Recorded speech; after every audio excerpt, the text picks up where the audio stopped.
করতে পারবো না। ঠাকুরের কাছে আমি এটাই প্রার্থনা করব, তোমরা সুখী হও, তোমরা সুখী হও। আমি ঠাকুরের কাছে সারা জীবন ধরে মঙ্গল কামনা করব।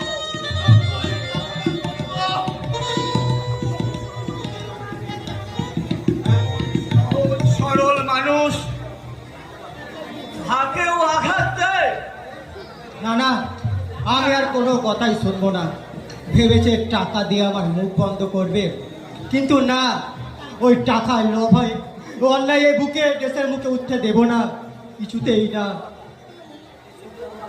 এই যে ভাগা চল, এখনই আমার সঙ্গে যেতে হবে। কোথায় যেতে হবে দাদা? আরে অত উত্তর দিতে পারবো না। আমি যেখানে যাব তুইও সেখানে যাবি। কেন বলতে আপত্তিটা কিসে? আপত্তি? আরে আপত্তি থাকবে কেন?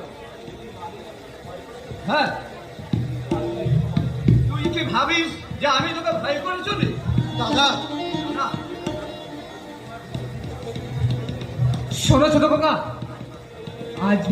আজ মাস্টার মশাইয়ের মেয়ের বিয়ে, কিন্তু কিন্তু পাত্রপক্ষ বর উঠি নিয়ে চলে গেছে। ঘর উঠে নিয়ে চলে গেছে? আচ্ছা, বেটা বরকে এখনই কোমরের দড়ি বেঁধে নিয়ে আসছি। একদম বন্যামি করতে যাবি না। আরে না গেলে তো মেয়েটার বিয়ে হবে না দাদা। আরে বিয়ে হবে, কিন্তু পাত্রটা কোথায়? পাত্র আমার সামনে। তার মানে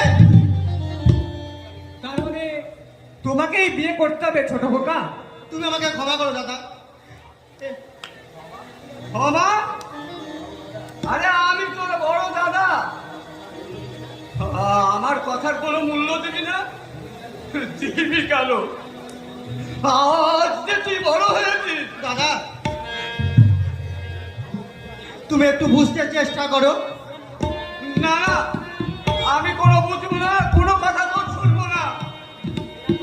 তুই যদি বিয়ে না করিস তাহলে তাহলে তুই আমার মরা মুখ দেখবি। দাদা হ্যাঁ, এই আমার শেষ কথা। কি করবো ভৈরব দাদা, আমি এখন কি করব? বড় খোকা অন্যায় কিছুই বলেনি। প্রতিবেশীর বিপদে প্রতিবেশীকে তো এগিয়ে আসতে হবে। না না, আর দেরি করো না বড় ছোট খোকা।